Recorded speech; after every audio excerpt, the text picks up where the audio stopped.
The Ricky Gervais Show on Guardian Unlimited.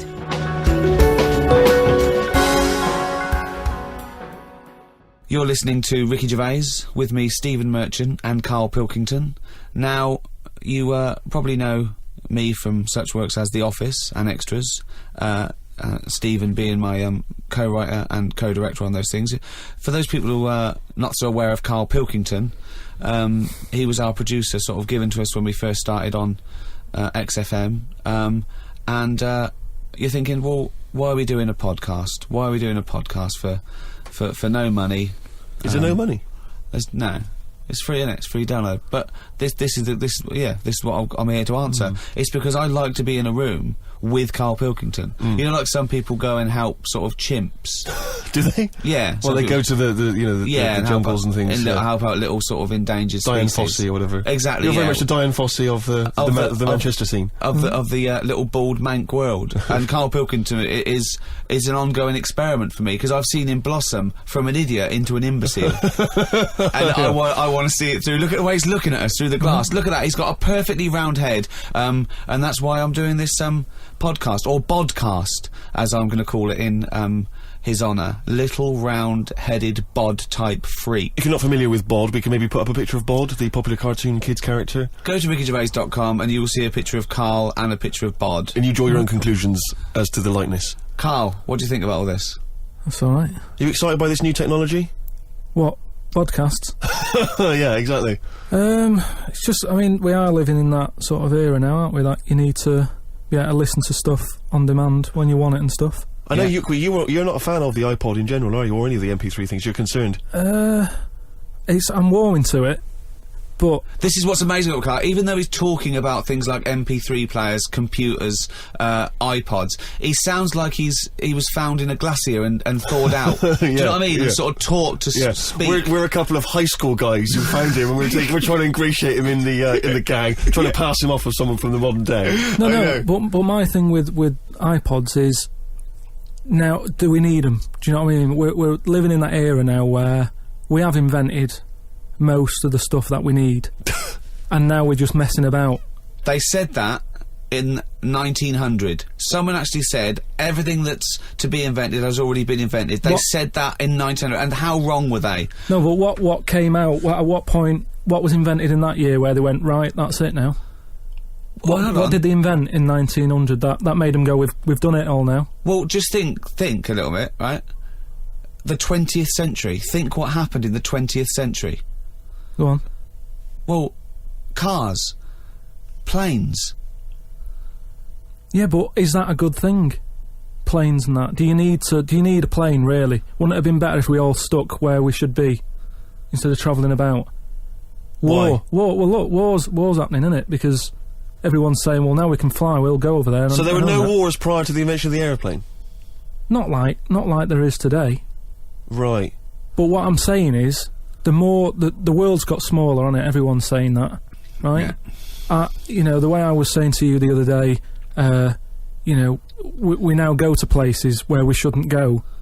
People go on holiday to places where you've got to have an injection before you go there. Yeah. Forget it then. That's a warning. Don't go there. I'm with you on that. I don't want to enter a country where I have to have an injection to stop me from dying while I'm in that country. Right, I totally agree with you on that. So what happened is, they invented the plane, and it's like, oh, let's go on holiday, and then they go, oh, die now. Oh, well, you've got to invent something. Let's invent an injection. And then it's like, right, well, what else do we need to go to that place? There's a lot of faffing.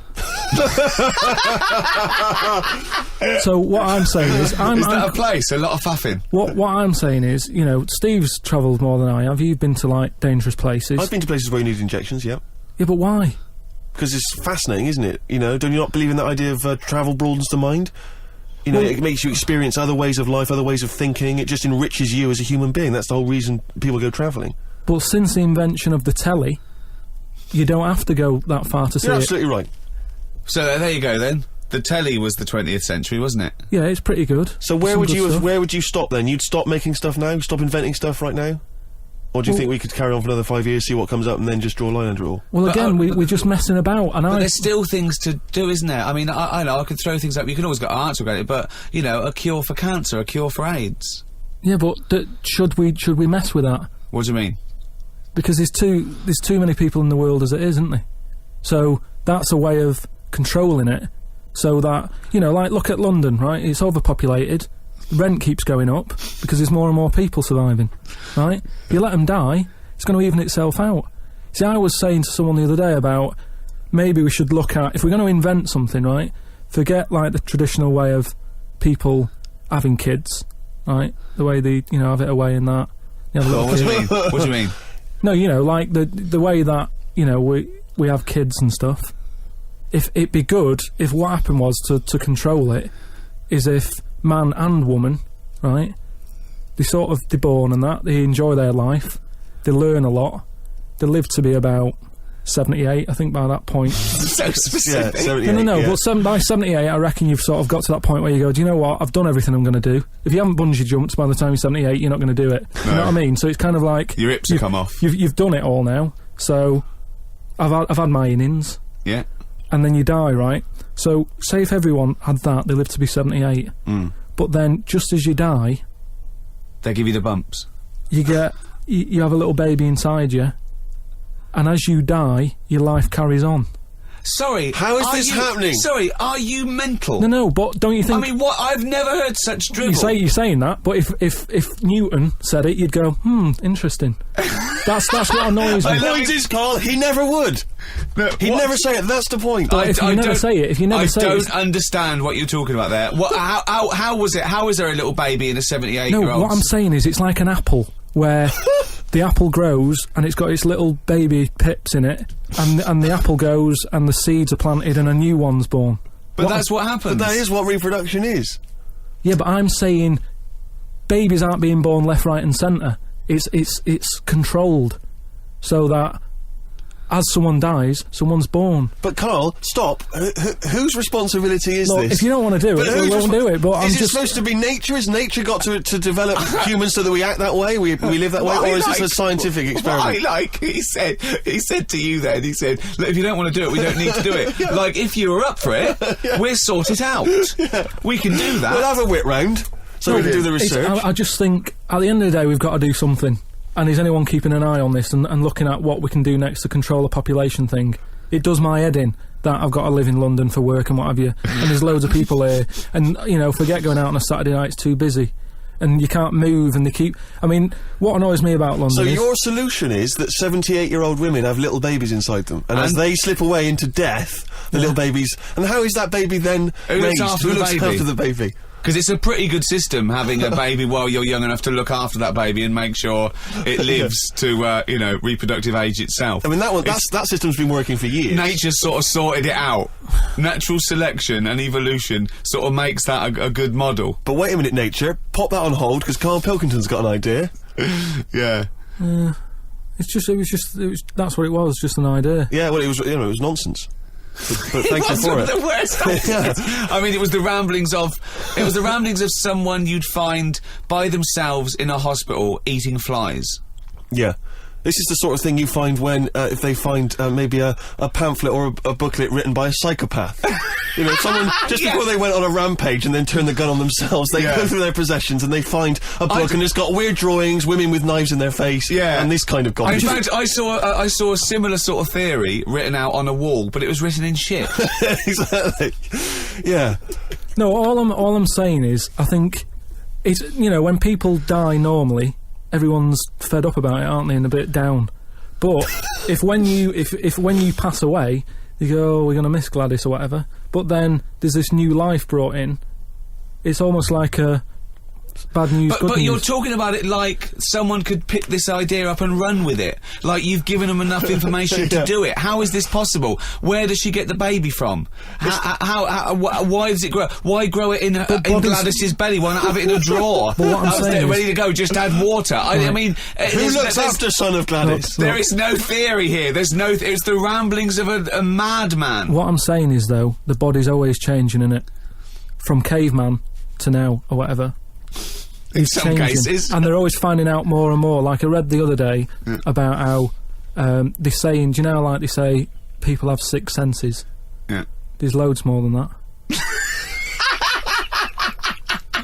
Right, and there's this one... I say, show me that you've got one. No, right, and there's this one that's knocking about Go on. That what it is. Say if I'm in a pub, right, and I'm just doing a crossword or whatever. Unlikely, but go on. And there's some woman who's walked in, right, and she's staring at me. Yeah. I know she's looking at me, and I look up and I look round, she's looking at me.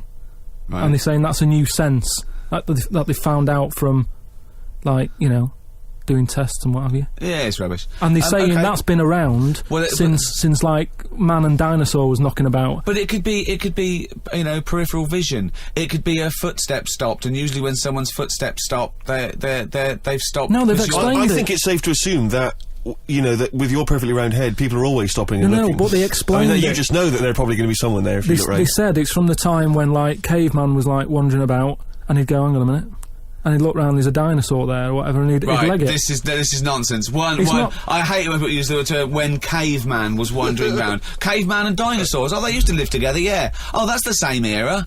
Yeah. What have you been watching? Raquel Welch. What do you mean? Well, what do you mean caveman wandering, knocking around with a dinosaur? You know the Flintstones is only partly based on fact. Dinosaurs and man did not coexist. The dinosaurs had long gone before man arrived. Extinct. Kaput. You don't believe us? What, you don't believe because you've seen... Because you saw that film where they took pictures of lizards and magnified them and put them next to men in films so they looked like they were fighting. Yeah. No, but why couldn't that have happened? What is the film with Raquel Welch? A Million Years 10 BC. A Million Years BC or something. A Million Years BC. Brilliant. Yeah. Yeah. No, but... She had a sort of woolly mammoth bikini. Fact. But why wasn't the dinosaurs back then just like how we have dogs now, in a way? He's watching the Flintstones. He's watching the Flintstones. He's thinking of the Flintstones. Yeah. That's what he's when thinking. When he puts out the saber-toothed tiger, yeah, and then yeah. Dido and he mixes his concrete in a pelican. Yeah. Yeah. I just think that there must have been a crossover point. Why? Why did you say that? Why do you think there must have been There a crossover must have point? been. Because if nothing was knocking about at any point, how did anything carry on? I know. Exactly. Why didn't Hitler meet Nero? It's weird, isn't it? There must have been a crossover. They must have met somewhere. They must have met at a party somewhere. They mixed in similar circles. Yeah. Well, I mean, are you telling me that Ken Dodd has never met Genghis Khan? They must have bumped into... I can't believe it. Forget it. Oh. You're listening to Ricky Gervais with Stephen Merchant and Carl Pilkington. Coming up after the ads, Monkey News. What ads? No ads, no? No, we're not. There's nothing here. There's no records. We just got to keep on talking. Okay. Which is not. We could do our own ads. Okay. Bring tea for the Tillerman, steak for the sun. Out now to own on DVD. Ricky Gervais's and Steve Merchant's award-winning extras. With Ross Kemp. Oh, zippy. With Les Dennis. Put your arse away, Les. I don't really know. And Kate Winslet. Oh, this nun outfit makes me talk dirty. Out now on DVD. Extras. Did you like Flanimals? The Ricky Gervais book for kids with pictures of made-up creatures in of different colours? Well, if you did, there's more of them now in the More new book, More Flanimals. Flanimals, which is also by Ricky Gervais, drawings by his mate. Out now. The Ricky Gervais Show on Guardian Unlimited. You're listening to Ricky Gervais with Steve Merchant and Carl Pilkington. Well, now time for one of our regular features. Monkey News. Do the jingle. Oh, chimpanzee that monkey news. Right, what we're doing here is just giving you a bit of monkey news that's gone on, right? Where a monkey's been involved in it. Good little story in that. Yeah. Are you familiar with the one that went into space? The first sort of thing they ever sent up there before man did it and all that. You see, this is what annoys me with it really. Armstrong gets all the glory, but do you know who went up there before him? A monkey. Yeah. Yeah. Dog went up first. But what was the monkey called? I don't know. No, sure, okay. So it's not the most informed news bulletin. The dog was called Laika. Was it? Yeah, they couldn't get it back there. They sent it up there, did a few tests and stuff, and they couldn't get it back. They weren't prepared to bring the capsule back yet. Brilliant. We could all do that. So is that a good mission?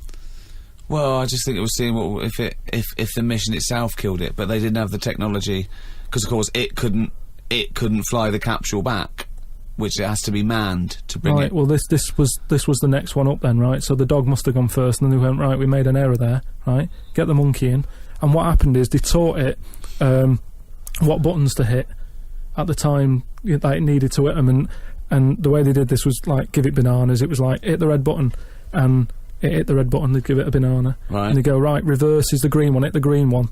And then they do that and go, there's a banana. And then they go, right, hit reverse, and it go, and get a banana. Right. Hit the red, so it was taking commands on like headphones. Right, but how were they Is giving it that the how you banana? learn to do radio? How were they giving it the banana? What do you mean? No, Well- this is before it went. You wouldn't right. just go and put a monkey in it and go, there you go, get on with it. They'd sort of put him in one of them capsules that you get, Yeah. and they were on headphones. I don't believe this happened. Well, I'm telling you the story now. So the monkey I don't sat... think they trained it to do anything. I think they sent it up there and he put electrodes coming out of it to No, see what It wasn't it's- any of that. They did a thing like they do, like they can with animals. If you give something, you know, like a treat, you can teach it how to do it. It's just like a dog, isn't it? When It's you called Pavlovian conditioning. However, that was to see if it would salivate or go over to Yeah, a well, particular corner, yeah. not if it could control a spacecraft. next one up. It's the next one up. As far as the monkey's not sat there going, oh, I'm a bit under pressure here, it's a rocket. All that's knowing is, I'm getting a banana if I hit that button. That's all the monkey's thinking about. They wouldn't put billions of whatever. space But dollars. how can they be sure that it's going to press the button at the right moment? Because it's got headphones on. They're telling it. It's not like just, you have now. it's not like willy-nilly. It's not just like pop it in there and Willy-nilly, see- who's see- that? But what's to stop it from just hitting it any old time? Because it's a monkey and it's Because not a human. Because he's trained now. But Oh, he's anyway, trained. so He's fully listen, trained. Yeah, go So on. what happened is, anyway, Oh, this is absolute rubbish. they pop the monkey in there. Yeah. He's got his headphones on. They go in, right, hit the green one. And I think there's something there that a little banana comes out to keep the same. No, you're making this up. I'm not. It's the same. There's no way that they made a Right, so spacecraft they can- that had a banana dispenser. Right, There's so- no way in this world that they made a spacecraft that could go into outer space, right? So what- so manned you're- so by a you're- monkey with a banana dispenser. So you're saying that it's easy to send something up to space, but you don't believe there's a little banana machine? Right, okay, so in your world, there's a monkey and it's been conditioned and there's a So- little monkey dispenser, Banana. monkey dispenser, a Yeah, banana banana dispenser, dispenser, right? So it comes to the launch day. Monkeys sat in there. Everyone's ready. Bananas are stocked up and all the rest of it. They go, right, hit the green button. Right, and the rocket goes off and what have you. No, they would not make the monkey launch the rocket. Carl, So- you are living in a So- cartoon world. So the rocket goes off, right? This is absolute bollocks. It's all going well. I mean, I don't know It's what you're all- going to... It's not going well. it's going There's well. no way a monkey launched It's a going- rocket. There is no way a monkey launched a rocket, So you it's idiot. all going on. So they go and hit the left button, and it goes a The little bit left. left button! Right, Oh, so- well-known spacecraft command. This is Houston. Hit the left button. Oh, brilliant. This is what happened in Apollo 13. Hit the left button. So it, You are- it you goes are- left. Yeah, it goes left. So it goes left, and it's going away. Left! It I goes know. left! Yeah. No, the moon. So You're it going goes, right. It goes for the moon. Everything's going well. Right. They get up there. It does whatever it does. It reverse. It comes back. Right. So then You are, So- honestly, you are brain dead. So it's you are land- one of the most stupid people. That I would rather have the monkey drive me listen. home than you. So the thing is, so it lands back. Yeah. It does a good job and everything. It gets out. And this It's is sick of bananas. This is where it turns a bit sad, because after it's done that mission, right? Because it happened and it was all safe and everything. The next one would have been to send man. Right. So the monkey enjoyed it, and it was like, well, I want to do it again, right? But they were like, So how did they know that? How did they know he wanted to... just the way it looked and what have you. It was like, Fuck off! Just the way it looked! So- you are a maniac. so the thing is though, right? So after it had done that, it was on such a high, right? Yeah. It could never get that high again. Turn There was to nothing. drugs. There was nothing that it could do. Went on tour, didn't it? It sort of ended up killing itself because it could never get that buzz that it Right, got. that was absolute bollocks. None of that is true, except they sent a monkey into space, and I'll check that. Absolute drivel. So in your mind, it committed suicide. It went on a crazy bender, drinking drugs and women. And like then, it does happen. You and then hear it was about found it. in you a hear about motel it. room.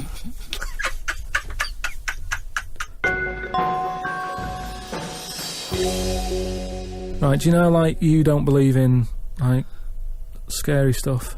Just like, you know, ghosts. No, I believe in scary stuff. I don't believe No, in well, things that ghosts are totally and that. logical. Yeah, ghosts. Vampires? No. Anything made up by man. Well, there Anything. was something in the paper the other day about a vampire. How they found one. They dug something up. It was in the paper. And, Oh, it's true then. It's definitely true. But It's we'll leave definitely true that. then. But we'll leave that because you're just going to do that, so it doesn't matter. No, come on. No, listen, go come on, quickly, tell us. Come on. You No, found it's just that they found a body in a coffin Yeah. with a bit weird. of wood through its heart and a knife in its mouth. But if you don't believe it, It was a then what's the vampire point? pirate. It was a vampire pirate. But that's definitely proof of a vampire then, and of course, and not some grotesque murder.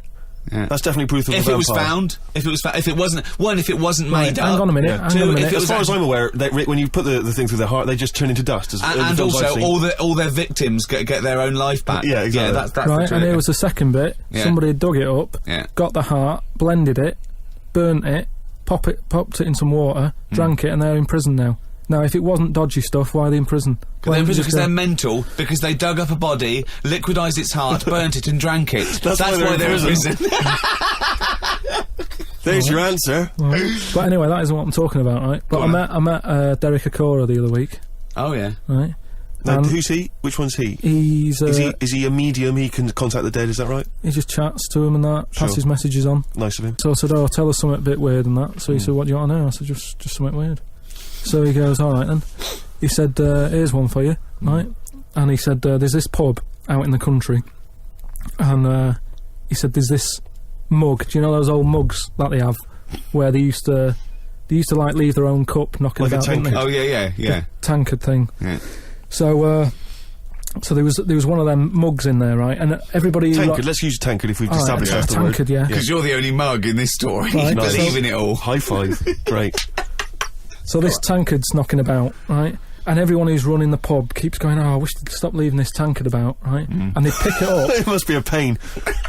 Having a tiny, small tankard in a pub. That must be a real grind. So every they sort of picked it up and went, "We'll have to wash that," and they popped it on a different sideboard. Next thing you know, that person who's touched it died, right? Sure.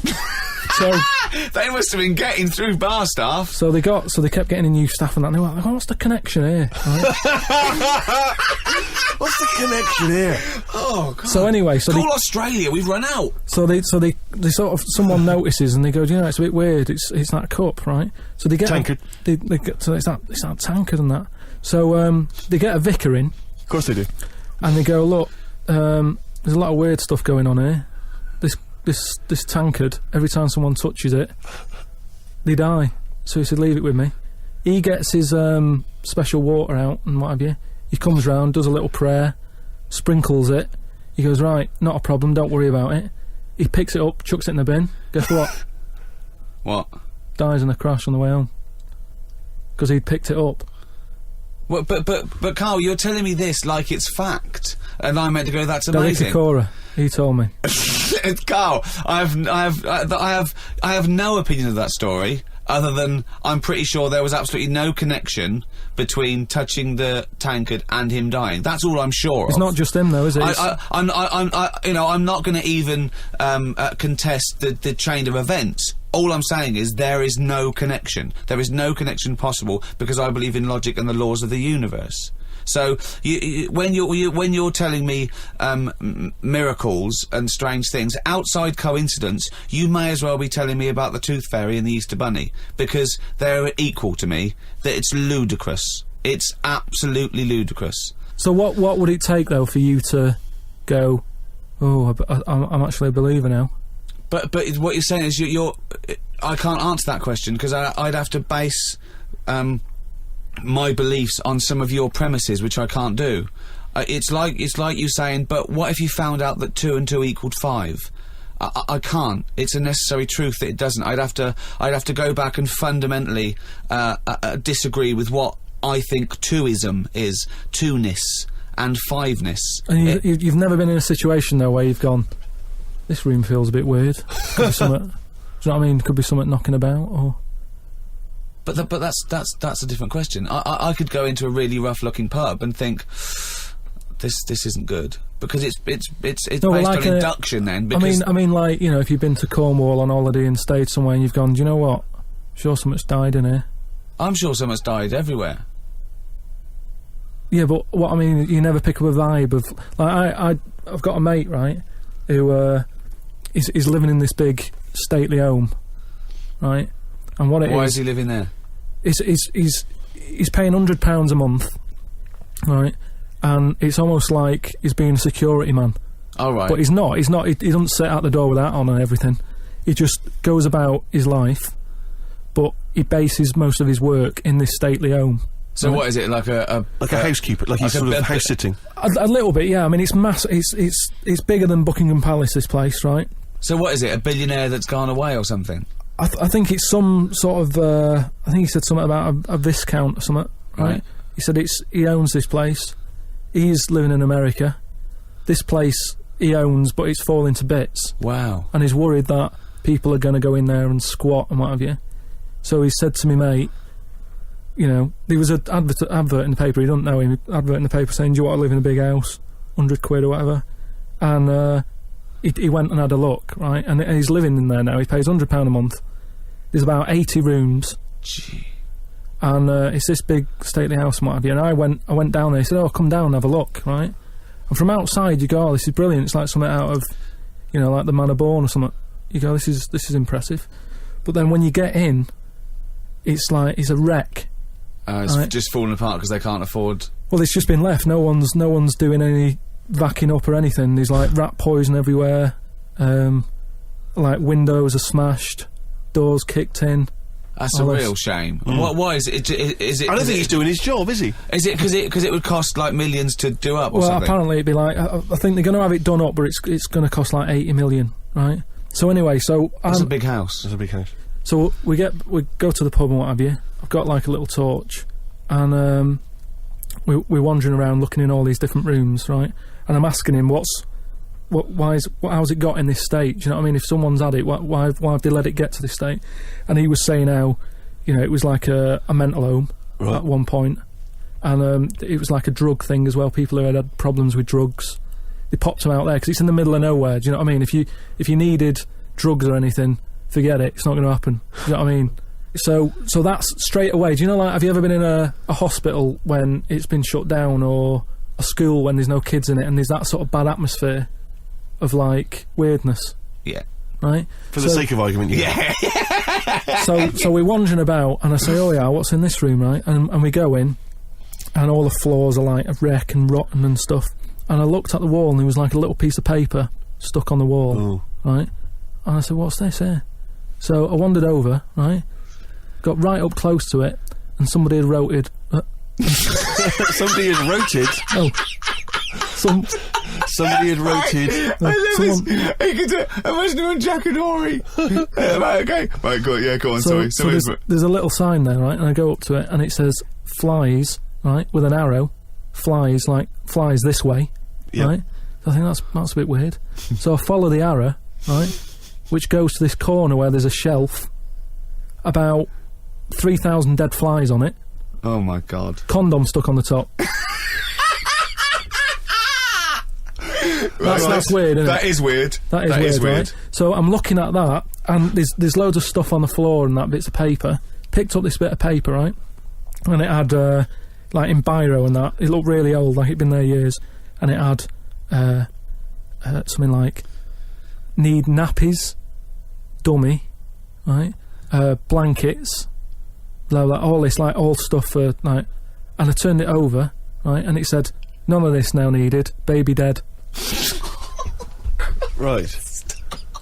Now that's weird, isn't it? Now that's what I'm talking about when you get a bad vibe. You go, that's who's been in here. So I don't actually understand what point you're trying to make, Carl. Just because who's written that? Who's been in that room? Who's been in that state? And then straight away your mind starts going, oh, I'm getting bad vibes in here. But Carl, didn't you just tell us that it was once occupied by drug addicts and mentals, to use your word? Yeah. So haven't you put two and two together and thought that was probably who wrote it? That doesn't mean it's paranormal or ghostly. You walk into a building, it's a big, terrifying, empty house. It's terrifying in as much as it's cold and dark and drafty and a little bit spooky in this sort of illustrative sense. And insecure. Yeah, you're a bit nervous because you know, it's got this sort of, it's got its bad vibe. It's just based on the fact that... Your mate's in charge. Yeah, that's terrifying. I mean, yes, so it's like saying, are we scared of the dark? Yes, I understand why people are scared of the dark. I'm a little bit scared of the dark. You're walking along. Because you don't know what's in it. Yeah, you don't know what's in the darkness. That's why people get nervous. It doesn't mean you have to make the leap then that you've got some paranormal sense. Oh my God, I'm Carl Pilkington, and hang on, just like Derek Acora, I have sensed something strange and evil in this room. Wait a minute, there's some flies in a condom. I was right all along. That is weird. Flies in a Johnny equals badness. The flies in the condom was weird. It's enough. weird. I don't know. But the note. Yeah. I just think of his face when he saw that, reading it by torchlight. You must have been terrified. It's a bit odd, isn't it?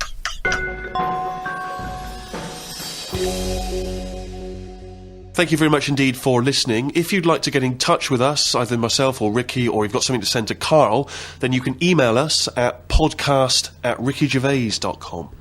I'd just like to say thank you to both The Guardian for sponsoring this and Positive Internet for hosting this podcast. Both great. The guys at Positive Internet know exactly what they're doing. They're my kind of people, as is The Guardian. You weren't contractually obliged to say that, were you? It just sounded... No, it's what I think. Just what I think. Right. It's just I've not heard you mention either of them before in that way. It just sounded a little... Oh, you're joking. I both love The Guardian and Positive Internet. Great guys. Okay, that's just the way you feel, it's not... Yeah. Yeah. The Ricky Gervais Show on Guardian Unlimited.